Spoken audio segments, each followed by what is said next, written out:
दूसरे को सताने वाला आदमी एक दिन स्वयं सता करके मर जाता है और समाज के लोग थूक फेंकते हैं। इसलिए इतना कुकर्म न करें, समाज को इतना दुख तकलीफ न दे कि आपके मरने के बाद आपके नाम पर थूक फेंक दे। ऐसा जीवन मनुष्य को नहीं जीना चाहिए। ऐसा जीवन मनुष्य का नहीं होता है। मनुष्य का जीवन धन से भरा होता है। मनुष्य का जीवन में एकदम सम्मान का जीवन होना चाहिए। मनुष्य का जीवन तो पूजनीय का जीवन होना चाहिए। मनुष्य का जीवन तो सम्मानित का जीवन होना चाहिए। यशवान कीर्तिवान का जीवन होना चाहिए। यह जीवन मनुष्य का होता है। तो हमने कहा कि सत्संग एक महाविद्यालय है। इस महाविद्यालय में आप पढ़ने आते हैं, कुछ सीखने आते हैं, कुछ लेने आते हैं और यहाँ पर कुछ छोड़ करके जान चले जाते हैं आप। वो क्या है जिसको आप त्याग करते हैं? वो है आपके अंदर का विकार। सज्जनों, वो विकार क्या है?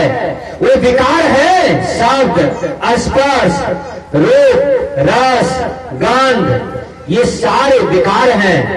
चोरी, हिंसा, नशा, झूठ, व्यभिचार, ये सारे विकार हैं। छल, प्रपंच, अहंकार, मोह, घृणा, कलह, अपमान, सम्मान, ये सारे विकार हैं। इस विकार को आप गुरु के चरणों में चढ़ा देते हैं और अपना जीवन को धन्य करते हैं। सत्संग में मनुष्य को बदल जाना चाहिए, परिवर्तन हो जाना चाहिए। आपका जीवन बेजोड़ हो जाता है। एक नौकरानी रहती है सेठ के यहां, ध्यान से सुनिए। नौकरानी का काम है सेठ का आंगन में झाड़ू लगाना, घर में झाड़ू लगाना, द्वार पर झाड़ू लगाना, बच्चे को कॉन्वेंट में दे आना, कॉन्वेंट से ले आना, बच्चों को खिला देना, बच्चों को मैदान करवा देना, पैखाना साफ कर देना और बच्चों को भोजन बना करके खिलाना और बच्चों के साथ अपना भी भोजन करके सो जाना। ठीक नौकरानी माँ की तरह काम करती है सेठ के घर में। नौकरानी सब दिन जाती थी साग भाजी खरीदने के लिए हाट में और सेठ जी का चरन्नी बचा लेती थी। उस समय चरन्नी चलता था, मुझे भी ख्याल है उस समय चरन्नी चलता था। दुकान में छोटी जैसा सिक्का होता था, बिल्कुल छोटा सिक्का होता था, देखने में बड़ा अच्छा लगता था और वो चरन्नी चलता था। चरन्नी बचा लेती थी नौकरानी और चरन्नी बचा बचा करके एक बोरा चरन्नी जमा कर लिया सेठ जी से चुरा करके। सब दिन सब्जी खरीदने के लिए, दाल खरीदने के लिए, किराना सामान खरीदने के लिए नौकरानी जाती थी और चरन्नी बचा लेती थी सेठ से। एक बोरा चरन्नी हो गया। वो नौकरानी एक दिन सत्संग में जा रही थी और सत्संग में कभी नहीं जाती थी, लेकिन बगल में सत्संग हो रहा था। जैसे हमारे चंद्रकिशोर बाबू आज सत्संग रखे हैं, उसी प्रकार का आदमी था जैसा चंद्रकिशोर बाबू का दिल है। कन्फ्यूशियस ने कहा था कि राह चलते यदि तुमको एक अच्छा विचारक मिल जाए, यदि उनके चरणों में बैठ करके तुम 10 मिनट ज्ञान ले लिया, समझो तुम्हारा जीवन सफल हो गया। मेरा प्रवचन बगल में चल रहा था और चंद्रकिशोर बाबू बैठ गए। 2 घंटा मेरा प्रवचन सुना।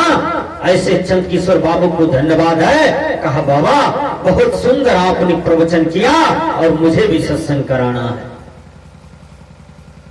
सेठ की नौकरानी जाती है, हाट जा रही थी साग भाजी के लिए, बगल में सत्संग हो रहा था। महात्मा जी प्रवचन कर रहे थे और नौकरानी धीरे धीरे प्रवचन की सुरता में बह गई और पंडाल में जाकर के बैठ जाती है। पंडाल में जाती है तो महात्मा जी प्रवचन कर रहे थे कि किसी भी प्रकार की चोरी है ना, चाहे वह चोरी समाज से करें कि माँ बाप से करें कि पति से करें कि अपने मालिक से करें, कि भगवान से करें चोरी, जिनसे भी चोरी करते हो चोरी करना पाप है, और चोरी करने वाले के जीवन में कभी सुख शांति यश की प्राप्ति नहीं होती है। नौकरानी इतनी सुंदर बात कहीं नहीं सुने थे, और महात्मा जी का प्रवचन में नौकरानी सुनती है। विचार कीजिए, नौकरानी पूरा सत्संग सुन ली, और जब सत्संग समाप्त हो जाता है सब कोई प्रसाद लेकर के चले गए अपने घर, नौकरानी आती है और महात्मा के चरण में गिर जाती है। महात्मा कहते हैं, बेटी तुमको क्या हुआ? कहा, बाबा हमारे जीवन का परिवर्तन हो गया। हम किसी मालिक के यहाँ रहते हैं, 10 साल से रहते हैं महाराज, और उनसे हम चरन्नी चुरा चुरा करके रखते हैं। रोज हम साग भाजी खरीदने के लिए जाते हैं सेठ जी का, उसमें से चरन्नी बचा लेते हैं, चोरी करते हैं चरन्नी। कहा किसके लिए? कहा घर परिवार के लिए। मनुष्य पाप करता है बेटा बेटी के लिए, पत्नी के लिए, पति के लिए, सास ससुर के लिए, माँ बाप के लिए, लेकिन जब पाप का परिणाम निकलता है तो वह अकेले भोगता है, उसमें कोई परिवार के लोग भी साथ नहीं देता। विचार कीजिए, अरे दुनिया, उस दुनिया को धिक्कार है, उस दुनिया पर थूक फेंक दीजिए जिसके लिए आप पाप करते हैं। जिस समय पाप कर्म का परिणाम निकलेगा उस समय आपको पत्नी नहीं बचाएगी, आपका बेटा बेटी नहीं बचाएंगे, आपको नाती पोता भी काम नहीं देगा, अकेले पाप कर्म का फल चिल्ला चिल्ला करके भोगिएगा और मर जाइएगा। विचार कीजिए, यह संसार में कभी भी पाप भूल करके नहीं करना चाहिए, किसी को भी नहीं। मनुष्य पुण्य करने के लिए प्रकृति में आया है।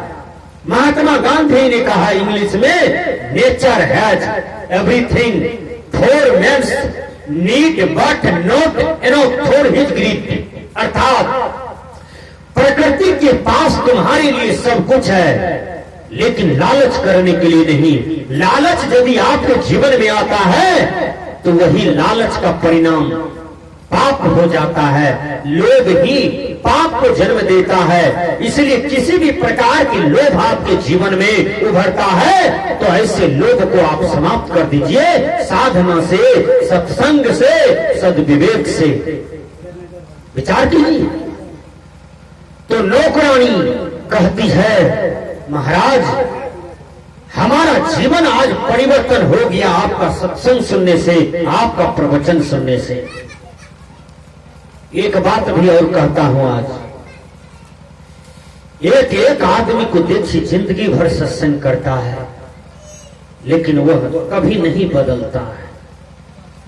देखिएगा, सुबह जगता है, समाज में दूसरे का शिकायत करता है, दूसरे का निंदा करता है, दूसरे की बेटा बेटी को देख करके जलता है, दूसरे का सर्विस देख करके जलता है, दूसरे की तरक्की देख करके जलता है, और जलते जलते एक दिन मर जाता है। लेकिन अपना बाल बच्चा का भी तकदीर नहीं सोझा कर पाया, न तो अपना बच्चा का भविष्य बना पाता है। हमेशा रहता है कि हम किसके जीवन को उजाड़ दें और किसके घर को उजाड़ दें, किसके बाल बच्चे को उजाड़ दें। विचार कीजिएगा, ऐसे उजड़े हुए आदमी की संगति कभी नहीं करना चाहिए, न तो उसके पीछे कभी जाना चाहिए। इंग्लिश के विद्वान ने कहा, अवॉइड बैड कंपनी, अर्थात